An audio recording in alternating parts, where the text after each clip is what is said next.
Hello, everyone. Everyone. Good afternoon, evening. Hello. How are you? Hello. Dear authors and invited guests, welcome to Technical Session 5E. Myself, Priyanshi Goyal, and this session would be moderated by me. On behalf of Global Knowledge Research Foundation, it is my great pleasure to welcome you to the 9th International Congress on Information and Communication Technology, ICICT 2024, London, UK. We are honored to have you all with us. The ninth edition of the conference is organized in a hybrid way.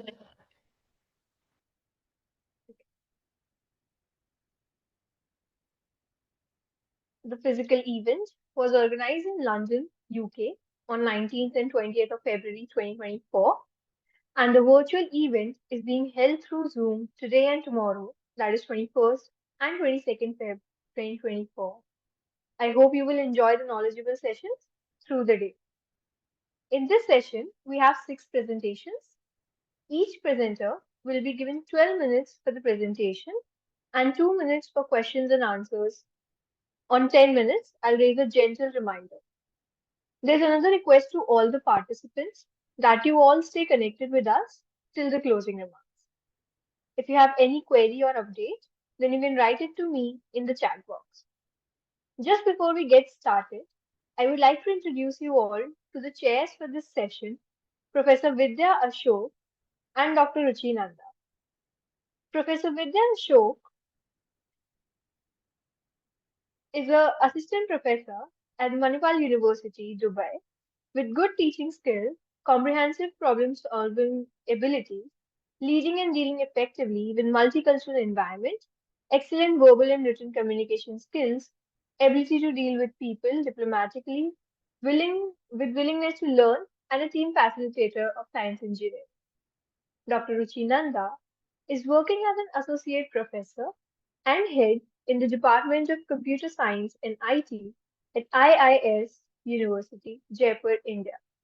She has actively contributed in teaching and R&D for the last 17 years. Her areas of interest and research are in big data, cloud computing, machine learning, and database. Ma'am, we are honored to have you here with us. I would like to request both our session chairs to kindly deliver the welcome address before we begin our session.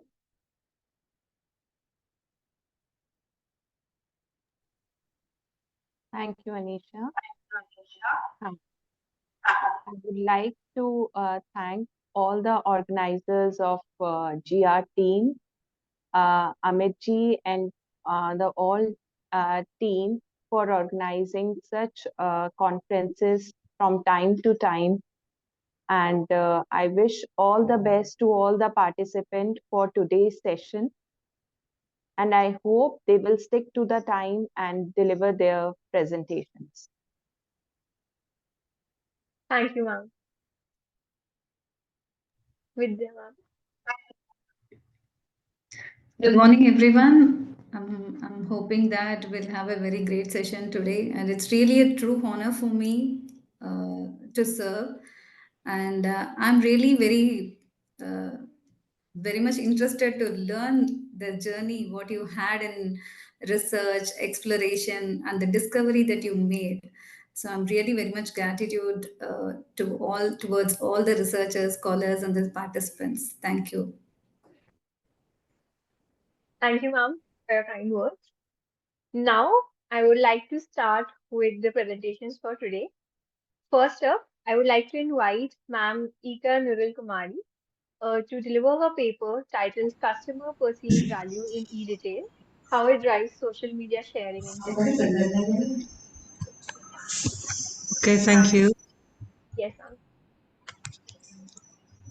I will share my PPT.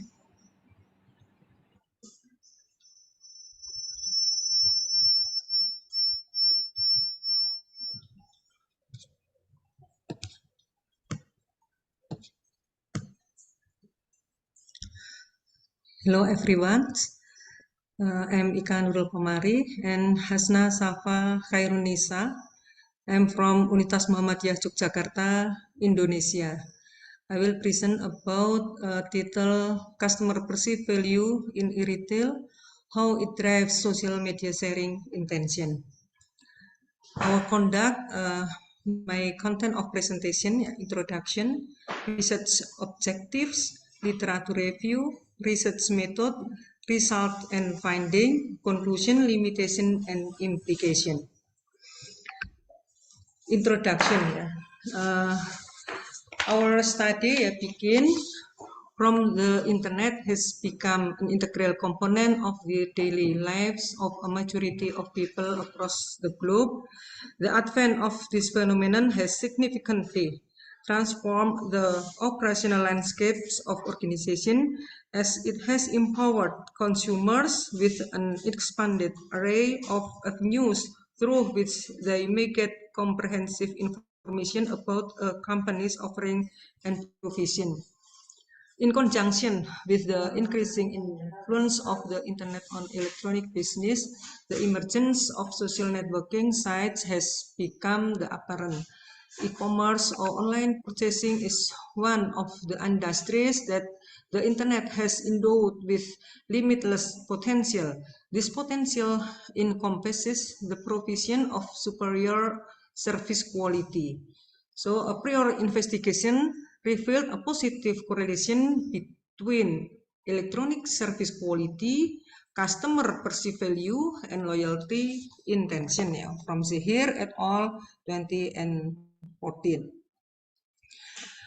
My objective on my study is to investigate the notable correlation between electronic service quality, customer perceived value, and social media sharing intention, utilizing a modified research model derived from a prior study by Collier and Binstock. Different variables included from Young research and a more specific perspective for Shopee users. The study was identified its research model and hypotheses are derived from those of a previous investigation that incorporated distinct variables. Literature review, just 3 variables in our conceptual framework, i.e. service quality, customer perceived value, social media sharing intention. So our illustration on research model there are 4 hypotheses. Research method subject the subject university students in Indonesia who have used Shopee transactions object Shopee in Indonesia.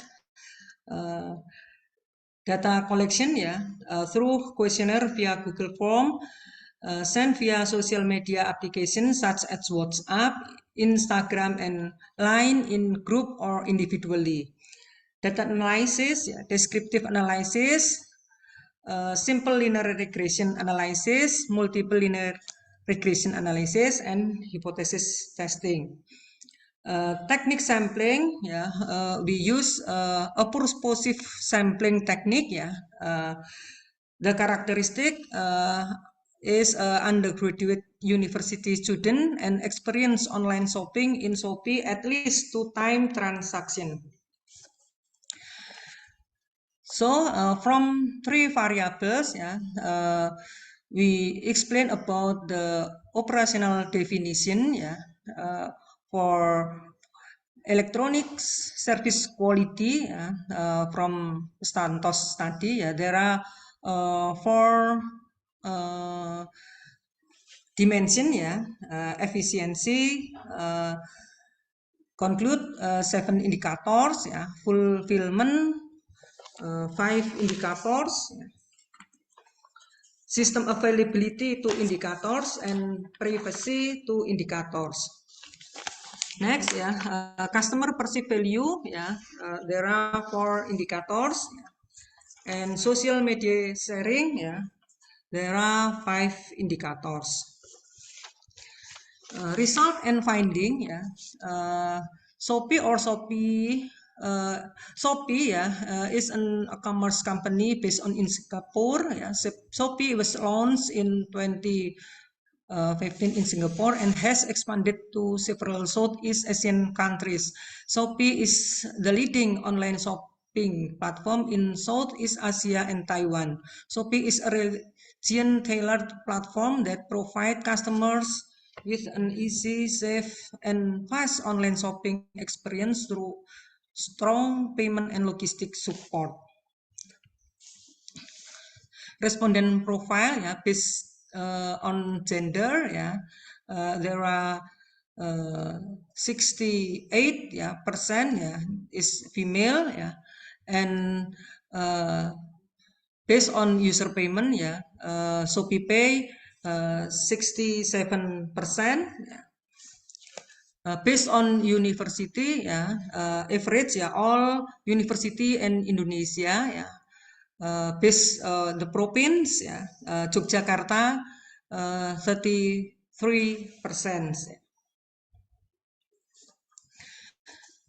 Data analysis and hypothesis, our collection data, 191,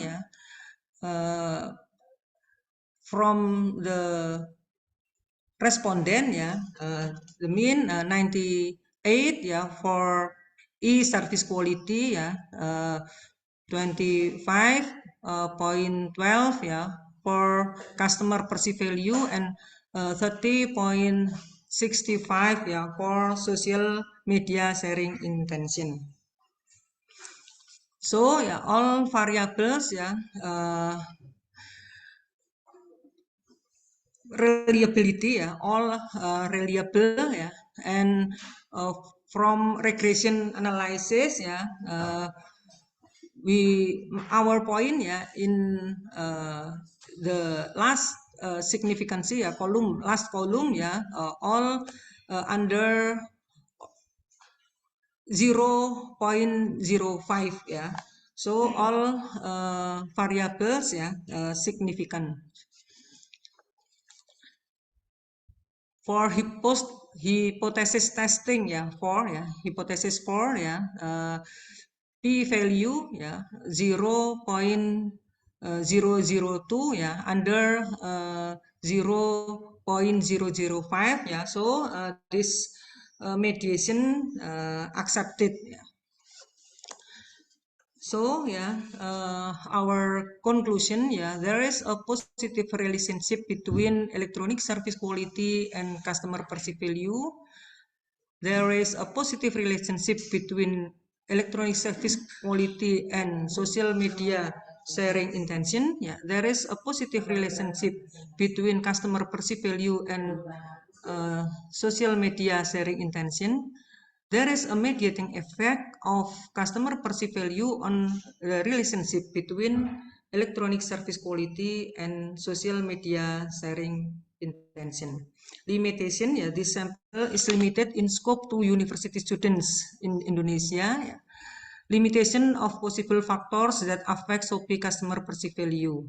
Implication, include a larger sample of respondents from other groups or organizations, conduct interviews to get more comprehensive result, conduct research on other e-commerce sites and compare the customer perceived value of Shopee to that of other sites, explore more studies of social media sharing with other variables.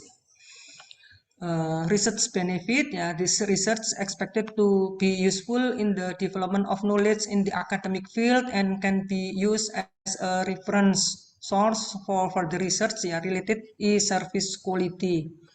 Practical benefit, the result of the study are expected to be used as a basis for reference and positive input for companies, in order to give excellent e-service quality to compete with more competitive companies in giving positive perceived value from customer. In addition, it can also be used as material for consideration in determining future company policies and strategy. Thank you for your attention.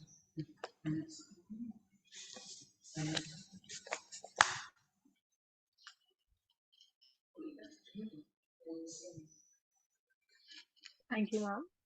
Are there any questions?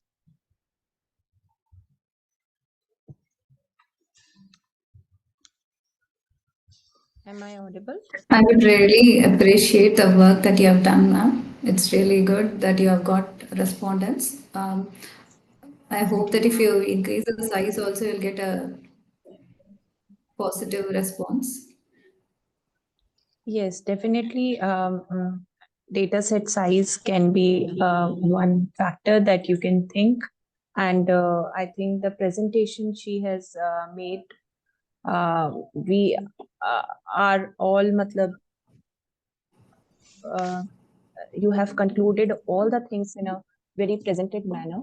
So I think everything is clear on her part. Okay, thank you. So no questions as such.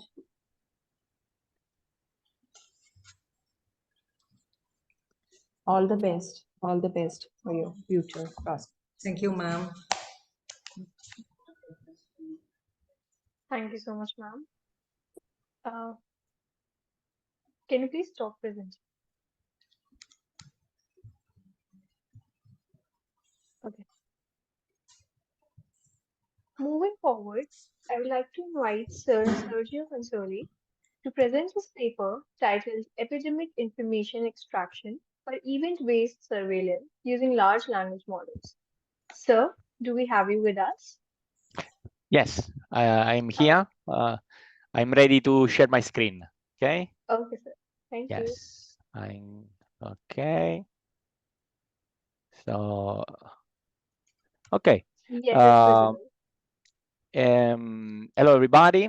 My name is Sergio Consoli, and today I'm going to present you the work Epidemic Information Extraction for Event-Based Surveillance using large language models. This is a joint work with some other other colleagues of mine from the European Commission Joint Research Center. The Joint Research Center is a research facility of the European Commission, which provides technological and scientific services and support to agencies and directorates of the European Commission. In particular, we are part of the Digital Health Unit, where we perform research on data science and AI for healthcare applications. Okay, in particular, these activities related to our ETOA project, Infectious Disease Surveillance Systems and Risk Mapping, where we combine cutting-edge technologies for early detections and response to public health threats. So we aim at tracking pandemic outbreaks using novel, unconventional data sources, unconventional in the sense that are not conventional in classical epidemiological modeling in order to provide an improved epidemic response. So the goal of the project is in 4 milestones. Let's say first one is collecting and extracting information from such alternative data, then tracking pandemic outbreaks, then integrating indicator-based and event-based surveillance systems, and then design prediction models for epidemics. So a major source of such unconventional data sources is represented by large-scale unstructured data. So something like news, moderated social media, specialized reporting systems. Why? Because they discuss important events, expert opinions, and can serve as a basis for policymakers' decisions. So in particular, we focus on moderated social systems in order to reduce noise, like PROMED mail post and WHO disease outbreak news. Translating this data into useful information is a hard task because of the large amounts of unstructured data and of the nonlinear relationships among the variables. So for doing the task, we leverage on the novel generative AI and the large language models, so on the recent advancement of artificial intelligence for health, and in particular the improvements brought by generative AI and transformers technologies. So what are large language models? Are a type of generative AI that utilizes deep learning algorithms with billion parameters to produce probabilities of a series of words based on large text corpora on which they were trained on. Okay, so we focus the extractions, the epidemic information extraction from PROMED mail post. So PROMED is a program from monitoring emergency diseases, organized by International Society for Infectious Disease. So it is the largest publicly available system conducting global reporting of infectious disease outbreaks worldwide. So something like SARS, chikungunya virus, Ebola and Zika virus, MERS virus, COVID-19. It was launched in 1994 and is constantly updated on a daily basis. Users are international public health leaders, government officials, physicians, etc., etc. So it is made of reports and commentary, and it is moderated by some subject matter experts. Currently, we have more than 65,000 mail posts starting 1994 and updated daily. So this is just an example of the large amount of one report from PROMED. We also consider WHO disease outbreak news, which provide information on confirmed acute public health events or potential events of concern. It started in 1996, and also it gives reports not on a daily basis but weekly, mostly. And these are a little bit lower in number, 2,000, 2,000, 3,000 around, so much less than the PROMED mail post. So this is an example, but with respect to PROMED, here we have much more text, images, tables, so it's a little bit more complex to the information extraction from these sources, let's say. Rather than using classical information extraction from NLP, so pipeline that you have to customize and everything. So we want to leverage on pre-trained large language models for epidemic information extraction. What do we want to extract? The name of the disease, the country where the disease happened, the confirmed case count, the date of the case count. So this kind of metadata. And in this work, we do a comparison of the most popular large language models around in the literature. So, and also we compare them against the gold standard, which is made by the Robert Koch Institute in Germany, which is called Incident Database, which is a subset of PROMED and WHO disease outbreak news, which has been labeled by some, annotated by some domain experts. So these are around a little bit less than 200 samples, but can serve as a basis for the comparison of the large language models. Of course, we need to do some data cleaning, translation, and format standardization for the textual sources before supplying to the large language models. So this is an example of, after some exercise of prompt engineering, we come out with this prompt supplied in one step to the model. So from the text, extract the following items. So the name of the virus, the test cause of the outbreak, the name of the country where the virus outbreak occurred, the date in a given format, year, month, date, the number of cases, the number of deaths, and provide the answer in a virus, in a JSON object. And so below you see the nice response that we get from the large language model: name of virus, country, date, and so on. And okay, what are the large language models that we compare? Some open source large language models like PITIA, 12 billion parameters, MPT 30 billion, Llama 2, 70 billion parameters. This is one of the most powerful open source large language models around. It is a little bit bigger in sizes if you see 70 billion parameters. All of these large language models come with a context length of 4,096 tokens. If we go to commercial large language models, we tested the ChatGPT, so GPT 3.5 Turbo, which has a larger context of 16,000 tokens, and then GPT-4 32K, which has a larger context of 32,000 tokens, which allow also to pass some examples in context. So we also made a few shots with GPT-4. For the other ones, we couldn't do because of the limited context length. And we compare these models with a classic method from NLP called epitator from the Robert Koch Institute, which we resolve named entities, count annotation, data annotations, and so on. So from this publication, as to see the performance of the large language models. We structure the exercise as a classical binary classification, and we calculate precision recall and F1 score as a matrix for the classification. And okay, here are some results which I believe are the most interesting part. If you see, we have the table on with the precision recall and F1, but also for better illustration on the right, we have the matrix in a picture, in an illustration. We also on top come with an ensemble of the best large language models, open source, not commercial, because we want to see if leveraging open source large language models, we can get comparable results to the GPT-4 model, which is to date stated the most powerful large language model, one of the most powerful.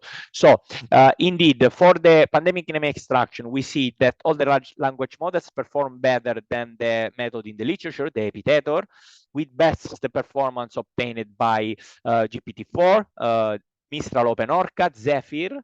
Also, ChatGPT was also quite good performing, but also with when we do the ensemble combining Mistral, Zephyr, and Llama 2 semi-billions, we find the ensemble having good results as GPT-4 32K. With the in context, passing some 3 examples in context with a few shots, we don't get much improvement with to the GPT-4. So for the country name extraction, here the task is a little bit easier, although some models failed, like Pitya, while the other ones scored more or less This is a similarly. gentle 10 minutes reminder. Yes, similarly good. You can conclude your, I mean, the main Yes. findings. Okay. Yes, I think. So basically similar results also for the date of extraction, and also for the extraction of the number of cases. Of course, this is a more difficult task because we want to extract a specific number associated to the virus outbreak in the report. So it's more difficult, but epitator in the literature failed completely, while with the large language models, we find quite acceptable results with the ensemble model compared performance with GPT-4 Turbo. I mean, here are some directions where we want to go, making a dynamic system attached to PROMET and WHO, publishing with a fair approach the extraction done, and coming out with a pandemic knowledge graph to solve interoperability and reasoning. And that's it. Thank you. Questions? Yes, I have a question. How you will, I mean, extract the data from ProMed post that you have written there? I mean, will you get some sort of, how will you get permissions and everything? Yes. Yes. No, basically, both PROMED and WHO Disease Outbreak News are publicly available, so they are open source. So basically, you can just scrape the pages, and then you have the HTML in-house, and then you can perform the extraction of the raw test from the HTML. So this is allowed by copyrights of both PROMED and WHO Disease Outbreak News. So these are open source. Yeah. Yes, because as per if we extract any data from some external sources, like from government agencies, there are certain implications from where it's very difficult to get the data. So I was asking in that perspective. Yes, in general, this is the case, but Yes. if you go to the web pages of PROMET and WHO, you will get the data, and it is stated that for research purposes, you can use the data and you can store also in your premises. Okay, okay. That's from Thank my you so much side. for your Very nice. information.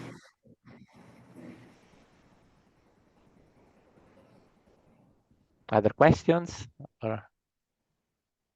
No, thank you so much for your information. Even I was having the curiosity, how did you get this data and how could you incorporate that with your large models? So I was like, where did you get the data? When it created a kind of curiosity on me. How? Yes, And yes. I was thinking like, yeah, some research could be done on that with this kind of open data. Thank you so much for the information. Thank Thank you. you. Thank you. Thank you, sir. Moving forward, I would like to invite Ma'am Pamela Cunard to present her paper titled Evaluating Tabular Data Generation Techniques on the Daphne platform, Insights from a Predictive Maintenance Case Study on Bridges. Ma'am, do we have you with us? Yes, I'm here. Yes. Just a second. Yes, you can present your screen. Mhm. Yes, it's visible. So you can see it, right? Yes, yes, yes. You may Okay. start. Okay. Yeah, hi, I'm Pamela Kunert, and I would like to present to you our paper, which has the short title of Evaluating Tabular Data Generation Techniques on the Daphne platform, Insights from a Predictive Maintenance Case Study on Bridges. So we are a German research project called Daphne, and we have industrial as well as research partners. You can see them here. And we are funded by the German Federal Ministry of Education and Research. So in recent years, machine learning and AI in general has gained lots of attention, but the high quality data it needs often still remains a challenge. This can be characterized by the absence of the required data itself, or you don't have it in the right quantity or quality. And as a part of the solution to this, we introduced the Daphne platform, which is an online tool for generating and synthesizing tabular data with the focus on smart city applications. And on the platform, we offer functionalities like the rule-based creation of data, the data fusion with weather data, for example, and the data reproduction as well. And so in this work, we would like to evaluate the functionalities on the Daphne platform with a bridge predictive maintenance use case, where we analyze a bridge data set and use the Daphne platform functionalities to enhance the data set and generate synthetic data based on it, so that we can use these data sets to perform the use case. So the rest of the presentation is structured as follows. I will explain more about the Daphne platform and its functionalities on the next slide. And after that, I will briefly explain the use case so that I can provide an overview on the experiments that we conducted in the following slides. After that, I will present the results that we found, and I will end this presentation with a conclusion and an outlook on future work. So, as I already told you, the Daphne platform is an online web tool for the generation and the synthesis of tabular data. It holds also functionalities to evaluate tabular data, for example. But in this work, we only focus on the generic data generation functionalities that you can see here. So the first one is the rule-based approach, where where users can create custom data sets from scratch. So you can create your data set column by column, and you can also upload your own data set and create columns based on other columns so that you can have inter-column relationships. The second one is the data fusion approach, where you can essentially merge two data sets. In our case, we use the weather fusion service, where you can add weather data based on a location and time. And the third one is the reproduction functionality, where you can create new synthetic rows based on an already existing data set, so that you are mirroring the original attributes and the intercolumn relationships, so that you can use it as an extension, the synthetic data, or as a substitute to the original one. And I would like to mention that we also have use case specific data generation tools for smart city applications on the platform. But in this work, we only focus on the generic ones that I just explained to you. So for the use case, we choose a predictive maintenance use case for bridges because bridges are critical infrastructure, and to ensure the availability and the reliability of the bridges, their maintenance is essential. So there are actually different types of maintenance. In our case, we had an assessment of conditions, of the bridge conditions, which was performed periodically, so every 1 or 2 years. And our goal was to predict the condition of each bridge.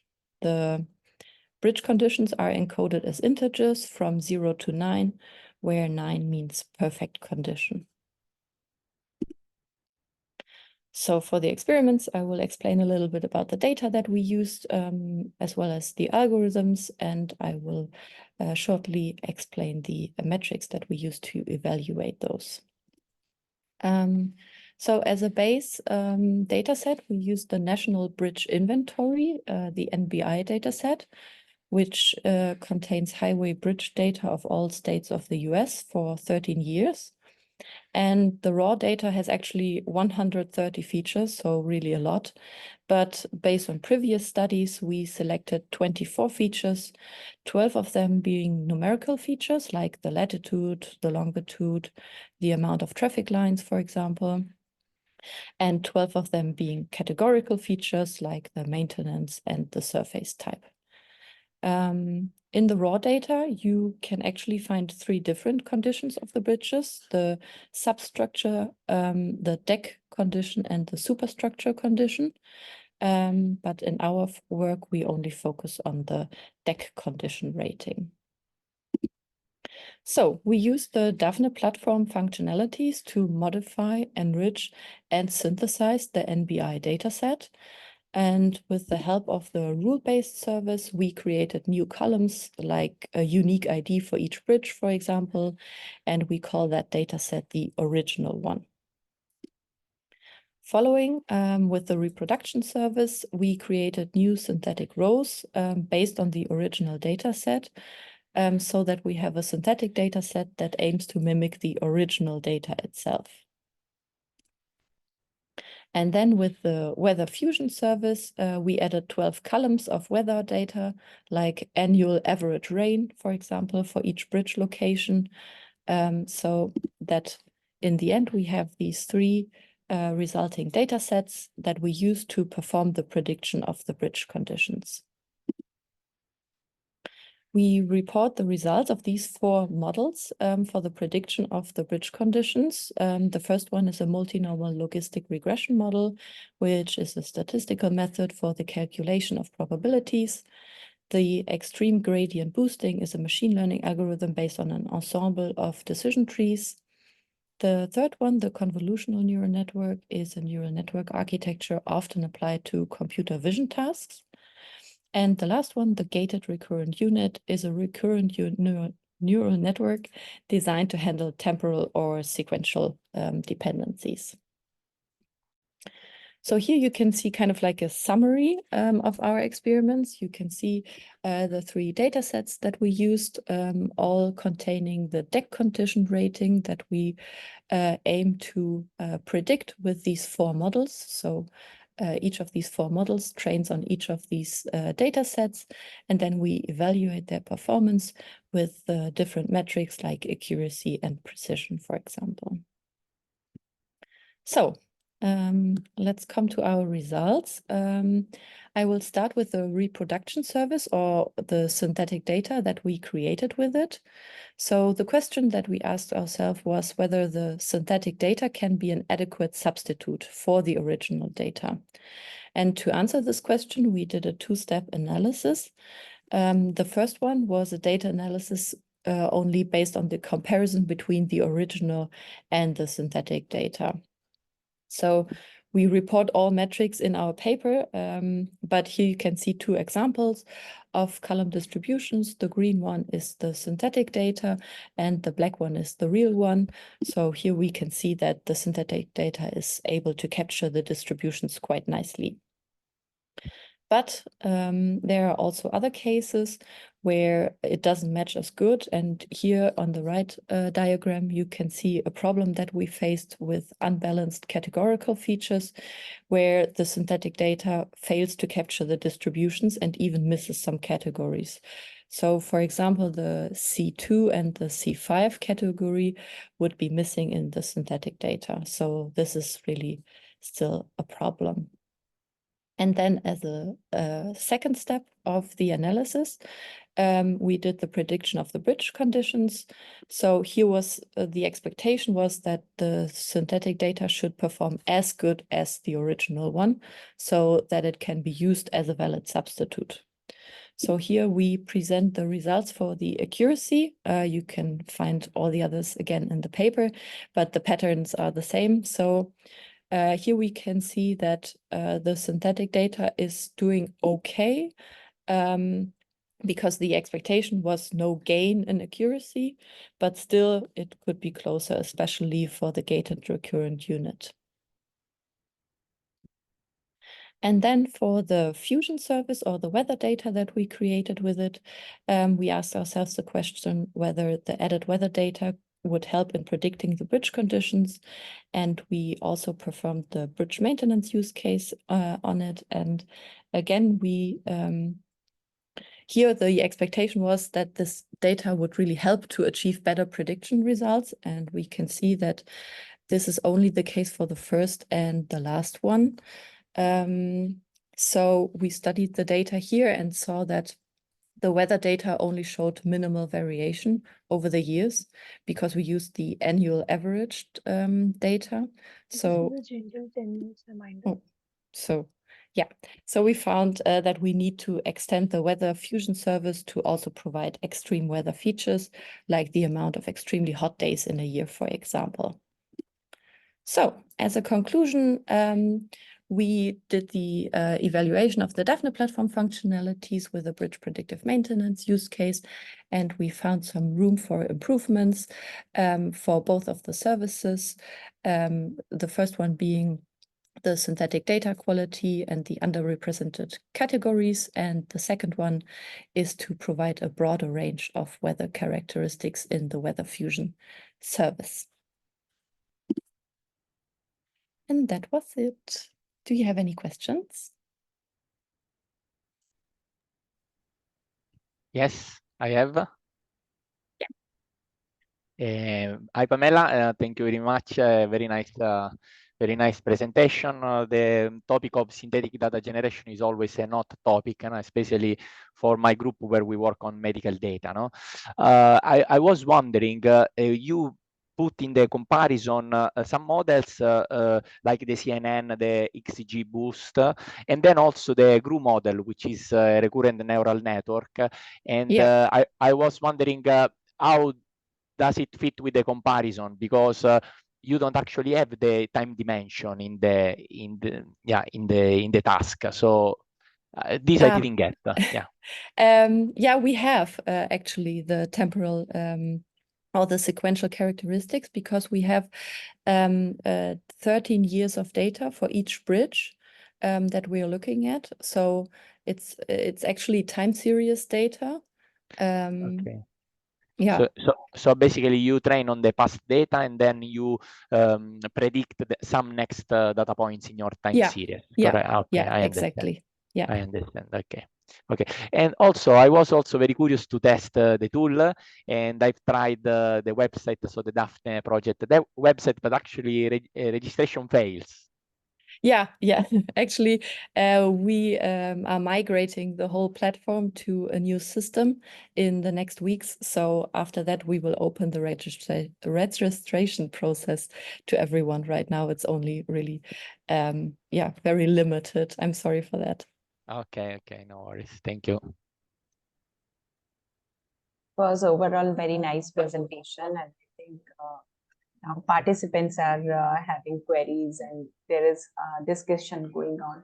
I have just one question. Since you said that you have a time series data, have you tried some other techniques which are particularly applicable for time series data? Because like ARIMA model or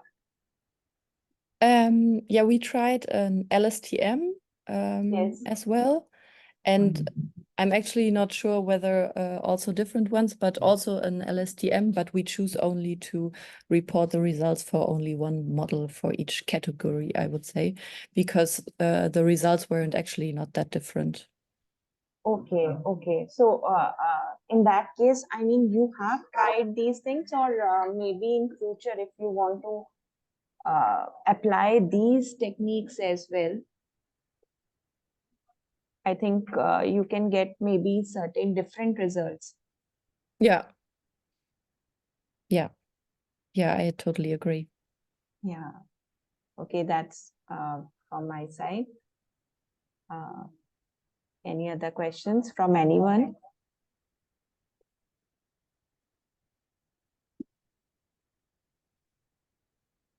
Okay. Okay, wish Thank you you, all ma'am. the best. Thank you so much. Thank you. Thank you, ma'am, for your presentation. Moving forward, I would like to invite Sir Azam Sirkar Rahmatullah to present his paper titled Home Education That is Not Friendly to Generation Z Children in the Digital Age in Indonesia. So, do we have you with us here? Yes, I'm here. Yes. I'll stop presenting. You can present now. Okay. Hello, everyone. My name is Akbarul Aziz, and today I will presenting my research with the title Home Education That is Not Friendly to Gen Z Children in the Digital Age in Indonesia. So let me start from introduction. The current era of the transformation leads to the digital era, which changed all the activities from traditional to modernity. One of the most widely used digital media is the mobile phone, which with the various platforms can reach the world by adjusting its interests and needs. Activeness in social media for Gen Z, in fact, brings to the dark side of the life. This is because their habits are not in accordance with the Eastern costume. Previous research stated that there is an increasing interest in Gen Z to get to know more closely to the dark side of cyberspace through the digitalization media and be used as an escape that exists and is sustainable when experiencing discomfort and prosperity in the family. Other studies show that the Gen Z is a vulnerable generation with the dark side of the digitalization era, especially if the strengthening of the family morals and ethics is weak. It will make the Gen Z children wild and even to the stage of being uncontrollable. This is proof that the strengthening family care and education for children can only be done with the knowledge and mature self-character. In this study, researchers will explore what the forms of a social pathology children experience when home education is not friendly and tends to the backfire on children when at home. So the purpose of this study is to explore what the correlation and behavior cause social pathology in the digital era carried out by Gen Z children. This study is a field study where researchers directly interact with the informants and are directly involved in finding out in depth about how the true results of a parenting and home education are not friendly to Gen Z children. The research location in Yogyakarta, Indonesia, there is 4 informants with the criteria. First is children between currently age 11 to 26 years old. Second, experience in the impact of unfriendly parenting by parents at the home.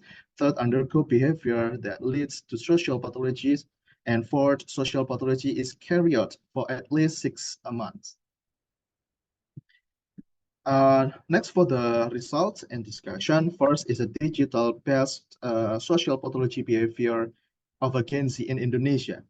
Based on the result of interviews conducted in depth with the 4 informants who have been undergoing more than 6 treats, there are several types of social pathologies caused by family dysfunction or the malfunction of the role of a positive caring capacity by parents to Gen Z children that described on the table in the following slide. Next, the unfriendly parenting behavior at home to Gen Z children in the digital age. Based on the 4 informants that were successfully entered, researchers have revealed any educational behavior when at home that are not friendly, which ultimately make children feel unprosperous and have an impact on a social pathological behavior in the digital era. The forms of unfriendly parental behavior at the home are shown in the table on the following slide. Next, for the correlation of unfriendly parental education for Gen Z children with the social pathology behavior in the digital era. This was revealed by 4 informants who revealed that what happened to them was due to the family dysfunction as the smallest particle in childcare. The dysfunction of the family elements is a trigger for the birth and existence of a social pathological behavior in the Gen Z children in the digital age. Therefore, strengthening family function is a step that should be addressed, but must be prioritized for the creation of a generation who have a positive personalities and are able to function fully. Based on the table above, the consequences of inhuman parenting behavior to children cause children not to function fully psychologically. Children lose a texture figure that calm their minds. Children go wild and look for an escape that can prosper the mind, which has been lost due to the family dysfunction.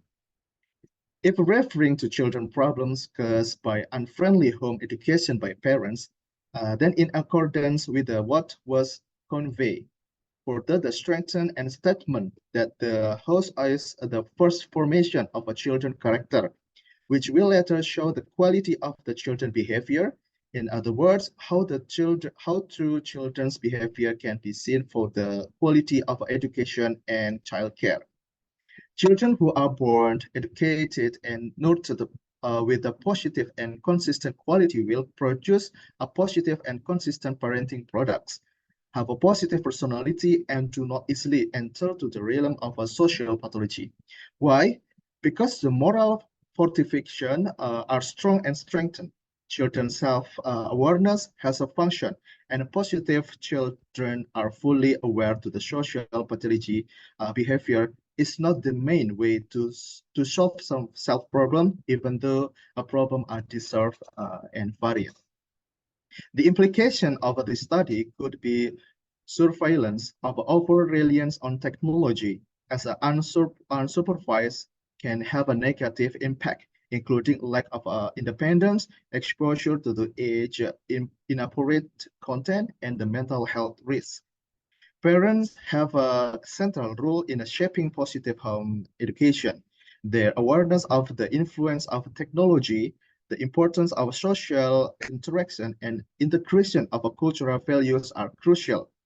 With awareness and the right step, it can be expected to Gen Z in Indonesia can grow into the individuals who are skilled, empowered, and able to face all the challenges of the modern world well.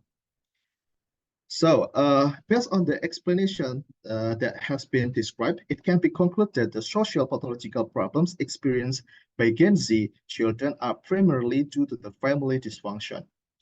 All these stem from the quality of educators and the caregivers who have a low understanding, ability, and knowledge about how to best care for the educate children in the current era.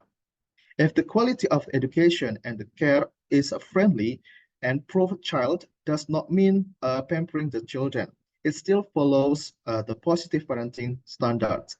Then what will happen is the creation of parenting products that are not manipulative and are able to become problem solver for themselves if there are problems in his life.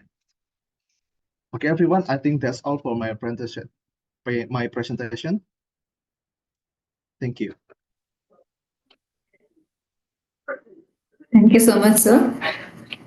It's indeed a detailed work. Is there any positive outcomes or any future work that you wanted to get benefit of Gen Z students? In my conclusion, was show that the implication this study is surveillance on over-reliance on technology and unsupervised can have a negative impact, including to the lack of independence, exposure to age-inappropriate content, and mental health risks.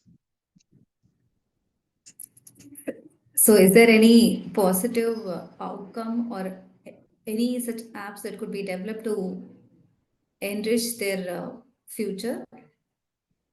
Yes, Is there the we possibility? have There's a to. possibility. Okay, for the positive is we have to care about the children, control the children when the children is searching in the internet, because in Indonesia maybe the parents do not care about the children's when he played the mobile phone, and to not controlling what the children is doing. So we have to control the children to not go to the dark side of the internet website. Yeah, I completely agree with that. Since there's always a positive outcome and a negative outcome for all the technology advancement that we have. Thank you so much. Thank you.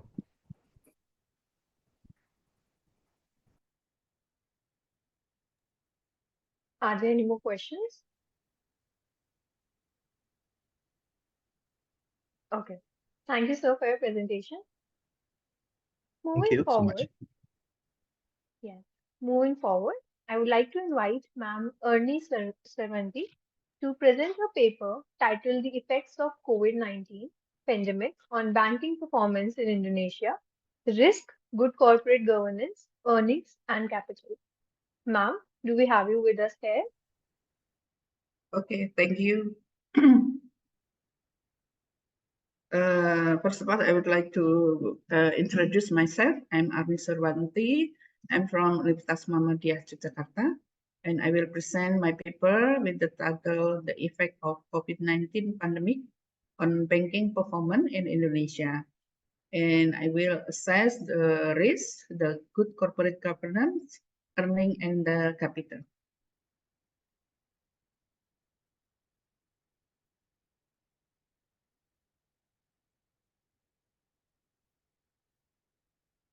Okay.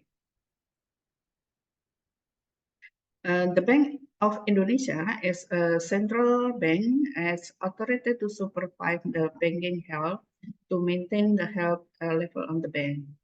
Before 2004, the performance assessment, we use the CAMELS method that analyze capital, asset and management, earning, and liquidity.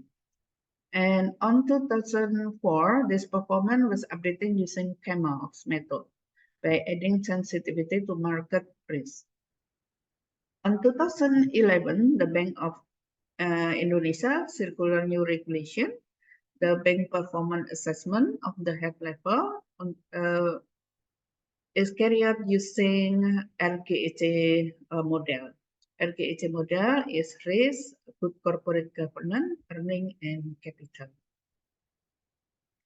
There are many research that assess the performance of the company that published in Indonesian capital market. and there is effect of COVID-19 pandemic on bank performance in Indonesia. The student of Yuda Rudin on 2023 find that there is negative impact of COVID-19 on the bank performance. And also there is another research like Sibarani 2022 that compare financial performance also on the state bank. Yeah. This research have a goal. Yeah, this research examine the change of risk profile, good corporate governance, earning and capital, or RKEJ. Yeah, in the state-owned conventional bank. Yeah, before and after the COVID-19 pandemic. This research also analyzed the differences RKEJ performance before and after COVID-19 pandemic.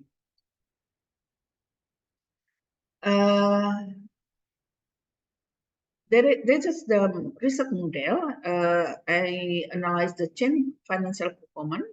We analyzed time series, cross-section, and percentage change. And we also analyzed the mean difference test, yeah, before and after pandemic, yeah, in RKEJ. Research methodology, research object. This research using secondary data. The research object is state-owned banking. Data using secondary data in the period 2018 until 2021. Sample technique, we use purposive sampling. Yeah. The criteria is state-owned conventional bank listed in Indonesian Stock Exchange in 2018 until 2021, and publishing financial report. And the measurement of the variable risk, we use measurement non-performing loan and loan to deposit ratio. Good corporate governance, we use CGPI, a corporate governance perception index, that is assessed by the bank through governance structure states, governance process, and governance outcome. And then earning, we use measurement return on asset and net interest margin. And capital, we use CAR, yeah, capital adequacy ratio. And this is the result.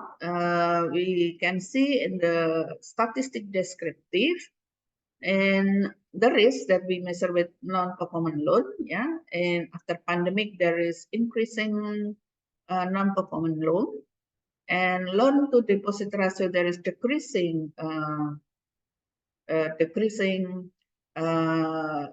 to deposit ratio, and there is increasing on good corporate governance, and the profitable, there is decreasing on profitable.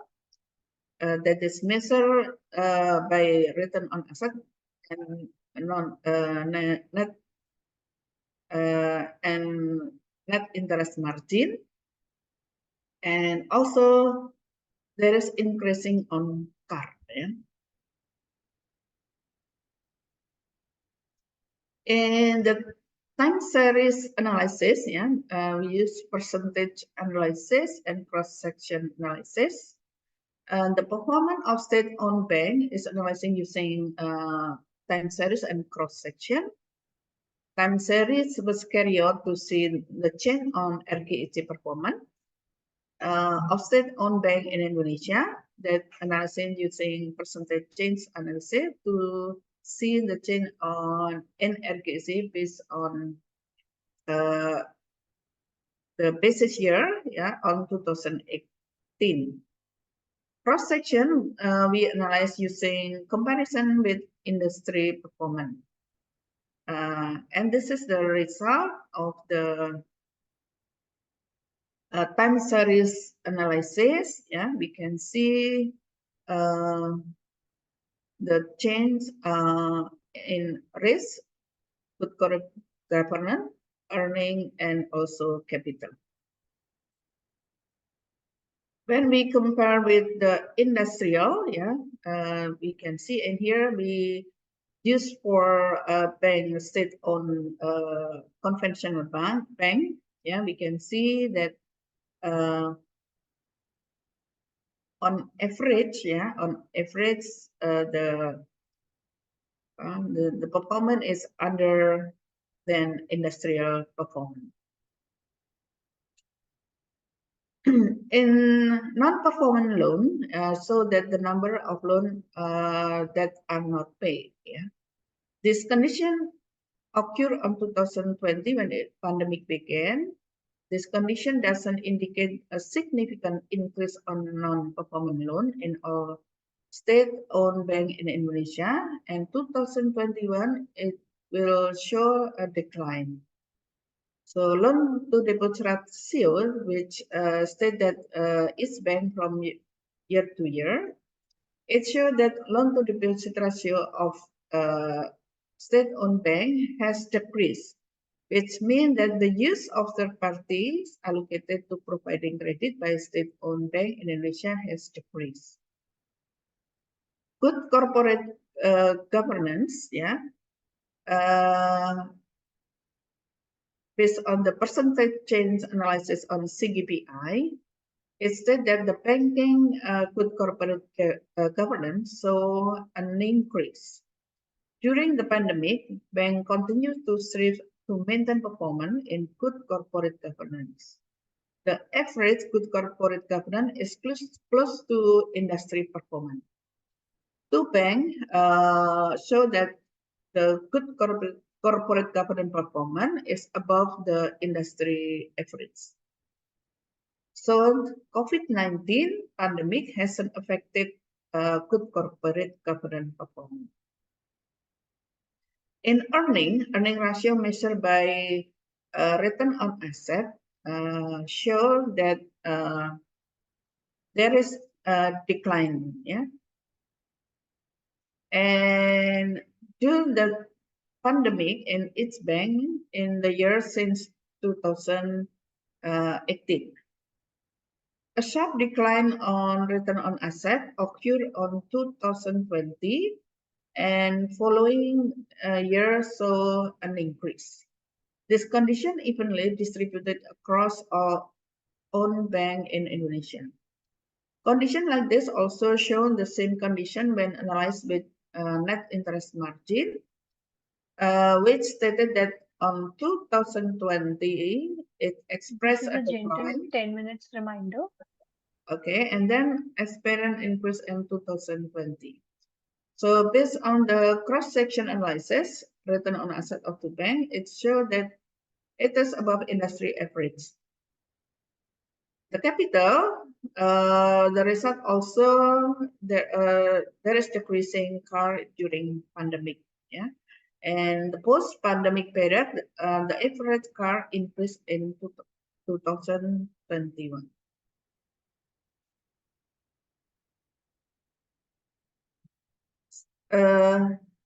Based on the different tests it refer that there is no significant differences between before and after pandemic on good corporate governance.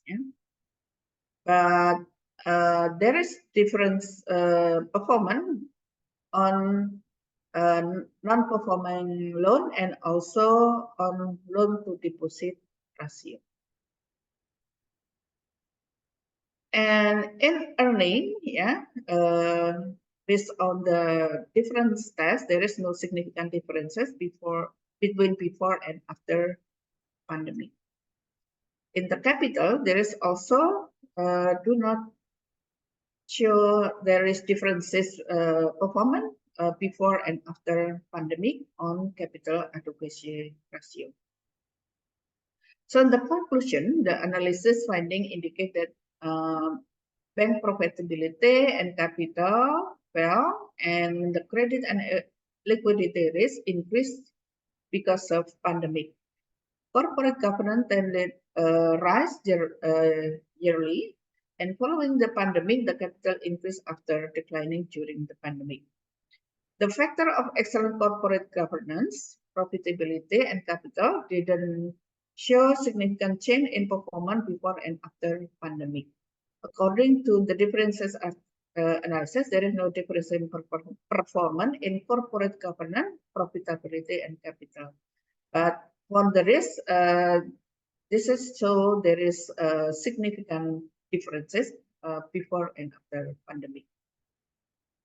So the implication of this research, it is important by bank to stress in non-performing loan supervision, particularly in economic crisis. I think that's all. Thank you. This is my presentation. Thank you.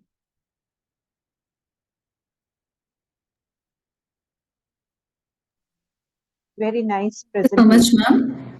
I congratulate you for giving the presentation conference and presenting your ideas, research. There are no questions from my side. Wish you all the best. Okay, Thank thank you so much, you. ma'am. Very good presentation. I really like the way that you incorporated so many things and finally the conclusion phase. Uh, my simple question is like, is there any way to come out of all these things? The implications, what are you said like the? Is there any suggestions to make on banking to? Yes, because in this, based on my research, show that there is declining performance on non-performing loan. Yeah. It means because of there is pandemic, many bank, yeah, as the non-performing loan is higher than before, yeah. So this is because pandemic, maybe the debitor cannot pay their debt. So the implication that the bank have to be careful if giving the credit to the company in the crisis period because potential the non-performing loan will increase. Thank you so much.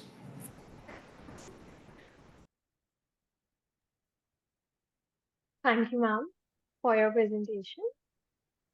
Coming up next, I would like to invite the last presenter for the day, Ma'am Vanessa Hana Budiarani, to present her paper titled What Affects Customer Engagement Among E-Wallet Customers in Indonesia.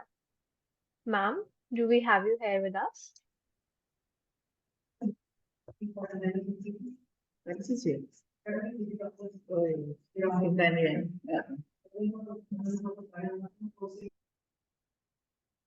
Uh,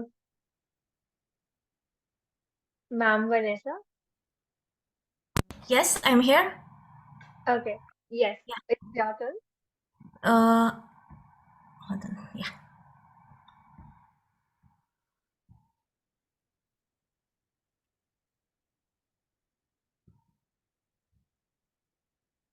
Okay.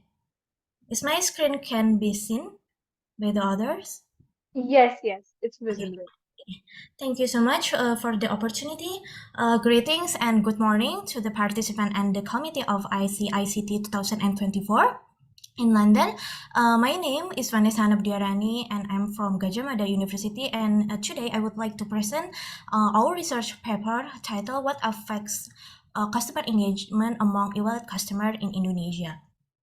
So this is what will I present today, which is in conclude introduction, proposed research model or literature review, methodology, data analysis and result, conclusion and implication, and future research suggestions.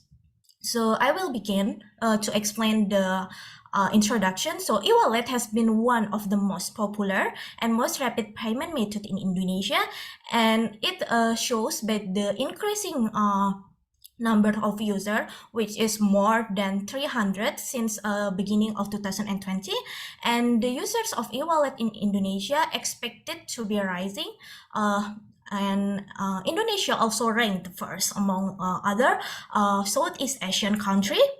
That there are a lot of, there is a lot, and it is many of e-wallet users in Indonesia. It is in 2021, and it is predicted the number will increasing with the number of rank Indonesia still number 1 in 2026. And e-wallet service provider, because there are so many users and so many of the e-wallet service providers, so the e-wallet service providers are in fierce competition to capture customer engagement for the utilization of their service. And next, so the previous study have stated that the customer engagement is one of the key factors that induce positive customer behavior. And the study before by Pansari and Kumar state that the company or service company or the goods company should pay attention and enhance positive experience of the customer while use their goods or services. So it will affect customer engagement. And study by Stantini et al. Mentioned that customer commitment, customer trust, customer satisfaction, also positive emotion of the customer will affect customer engagement. And another study by Zhou mentioned that service experience and customer satisfaction positively affect customer engagement. So we also, based on the literature review that we did, we find several research gap in the previous study. For the first study by Pansari and Kumar, was they are developing the framework and not been test the model of Pansari of Kumar. So in this study, we will empirically test the framework development from Pansari and Kumar in the context of service business. And the study by Stantini et al. That the sub-object of the study is customer engagement on social media. Well, the only limited of study that investigated customer engagement in the context of e-wallet payment. And the next is the study will validate the research model with service dominant logic theory, since rarely any study in the past applied this theory, even though the concept of service dominant logic theory is come or emerge from the customer engagement. And the relationship between 6 concepts that we will investigate in this study is rarely to be investigated based on that network analysis mapping on voice viewer. And we can see here, this is what we got from the voice viewer. So customer satisfaction, customer trust, customer positive emotion, and then service experience, customer engagement. Also, the customer satisfaction is rarely to be explored. And the proposed research model, so we will apply the service dominant logic theory to verify the research model. So what is service dominant logic theory? The theory states that the company and the customer have the roles that engage in the process of exchange and collaboration, which is called value co-creation. And in the perspective of customer engagement, the company will have a potential to gain more value through the collaboration process or the value co-creation by the engaging with their customer through their service or goods. And next, this is the hypothesis that we will test in this study. Total, there are 7 hypotheses that we will test. And this is the research model. So we have customer commitment, customer trust, service experience, customer satisfaction, positive emotion, and the dependent variable, the last variable is customer engagement. And in this study, we have formative variable, which is system quality, related with service experience, which is system quality, information quality, and service quality. And next, go to the methodology, data analysis, and results. So in this study, we apply quantitative analysis to analyze the data. We also distributing the online questionnaire who had used e-wallet service for at least 6 months. And there are 28 measurement items applied to evaluate 6 contract or 6 variable. And the tools that we use is SPSS and partial least square. So this, so this is the sample of our respondent profile that we got from 306 respondents. Actually, we got 350 respondents, but because of the the questionnaire is not complete by them, so we delete the data. So we gathering the complete one is 306 respondents. So most of the respondents are the women and between in the age of 21 until 30 years old, and most of them live in West Java area, and 35% of them live in the cities of Jakarta, Bogor, Depok, Tangerang, and Bekasi. And 70% of it are already graduating from the bachelor degree, and 39 of it work in the private sector company employees, and 24 of it is the university student. And most of the income of the respondents is between 3 million until 6 million Indonesian rupiah, and 3 million, less than 3 million Indonesian rupiah. And most of the respondent use OVO or GoPay as their payment e-wallet service provider. So this is go to the data analysis. So we do the assess of the measurement model and structural model. So for the measurement model, we assess the validity and reliability test. Based on here et al., the construct or the measurement item will deem as valid if they have a VE value and outer loading greater than 0.5, and we can see all of the outer loading is greater than 0.5. So it's deemed valid and reliable if it is deemed as reliable if the construct or variable has the CR value greater than 0.7, and we can see all of the CR value in this study is greater than 0.7. Next, we also assess the measurement model, which is VIV test, to test the dimension of the service experience. So the Hare et al. Mentioned that if the VIF value of each dimension are larger than 5, then it is indicate there is multicollinearity issue between the formative dimension in the variable. And we can see that the VIF value is none of them larger than 5, so there is multicollinearity issue. So the dimension there are no dimension to be eliminated. And this we also assess the outer weight evaluation for the surface dimension, each dimension and measurement item in surface experience. So the evaluation should be outer weight must be performed to analyze the significance of the outer weight value for each measurement item. And if the outer weight value of the measurement item from one of dimension proved to be insignificant, then we should delete it. And insignificant if it's greater than 0.05, and we can see all of them is less than 0.05, which means all of them is nothing to be deleted or reduce it from the surface experience. And next, we after measurement model, we assess structural model. We assess R-square. So R-square reflects the degree of accuracy and prediction of the research model, and the rate is between 0 until 1, which means we can see that the closer to 1 is good, and we can see all of the R-square is good. And the F-square value is a metric to measure the relative impact effects of exogenous variable on endogenous variable, and we can see the F-square value is varied between the hypothesis in here. And next, the chi-square. So chi-square is the value that reflects predictive relevance of exogenous variable to an endogenous variable. So if it's the value higher than 0, it is mean that the research model is well established and the research model based on predictive relevance. So we can see the research model proved to be well established and could go to the next assessment. So this is the hypothesis testing. The hypothesis will be deemed as supported and significant if the p-value is less than 0.05. Yes, thank you. And the t-set statistic is greater than 1.96. And conclusion and implication. So the conclusion is that the study aims to identify and determine the key factors that affect customer engagement in the context of e-wallet in Indonesia. And we can find that the service experience in the e-wallet service play a crucial role in customer behavior. And as the logic theory proved to be verified the proposed research model in this research because all of the hypotheses are supported. And the study also emphasizes how crucial is customer commitment, trust, satisfaction, positive emotion, and service experience are in the development of customer engagement. So the study also highlights the importance of service experience as one of the main factors that affect the formation of positive behavior of e-wallet customer.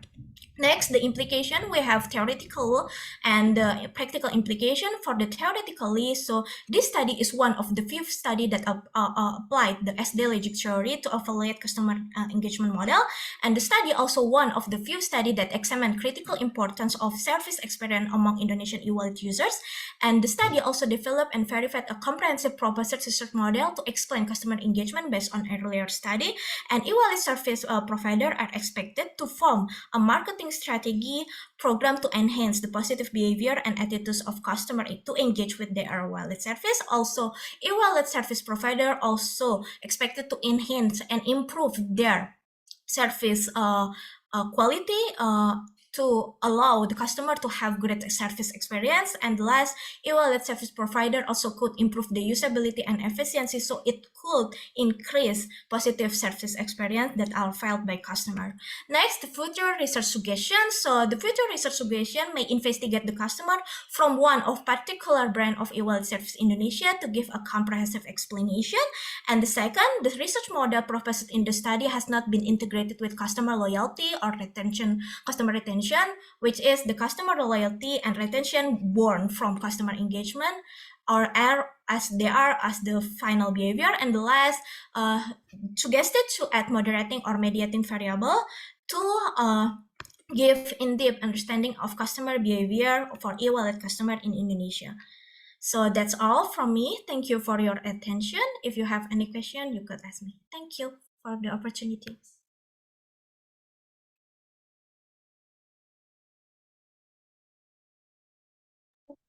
It was very nice presentation. Just a question from you, how you tested the validity of your questionnaires? Oh, so for the validity of the, so we also we are distributing the questionnaire based on the measurement item, and the measurement item is we are developing the measurement items based on the previous study. So it's based on the previous study of that I put before, Pansari and Kumar, Santini et al., and then the study of Zhu et al. Okay, good.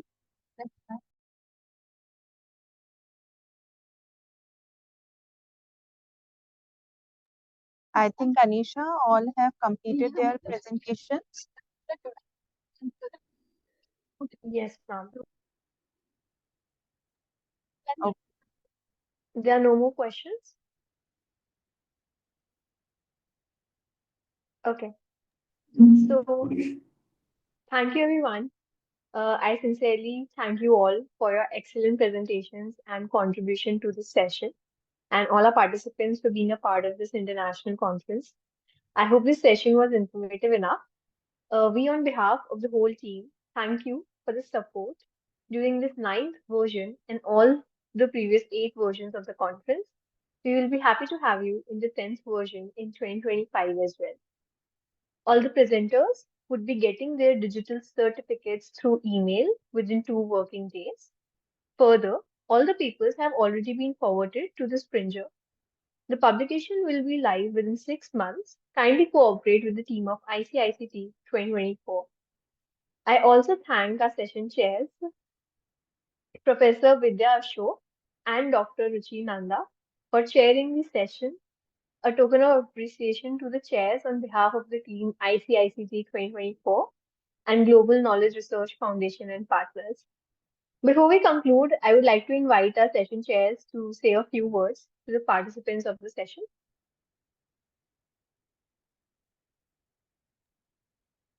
Thank you, Anisha and Thank you so Priyanka. much.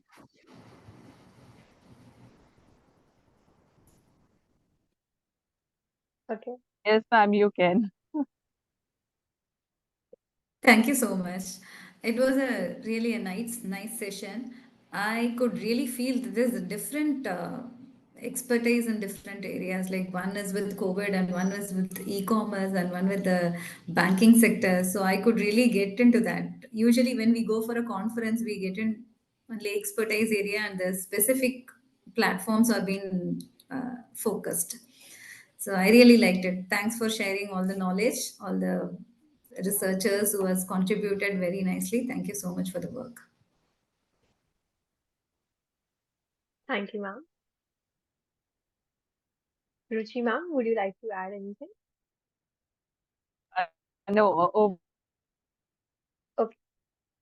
So thank you everyone for your and valuable all the presence. participants, they have shared their ideas. Yeah, yes.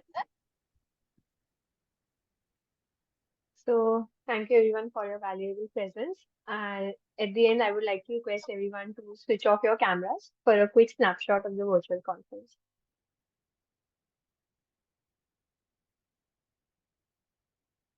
Yes? Okay. 1, 2, 3. Thank you everyone. Stay safe, stay connected. Bye-bye. Okay, thank you. Thank you for the opportunity. Thank you. Thank you. Goodbye.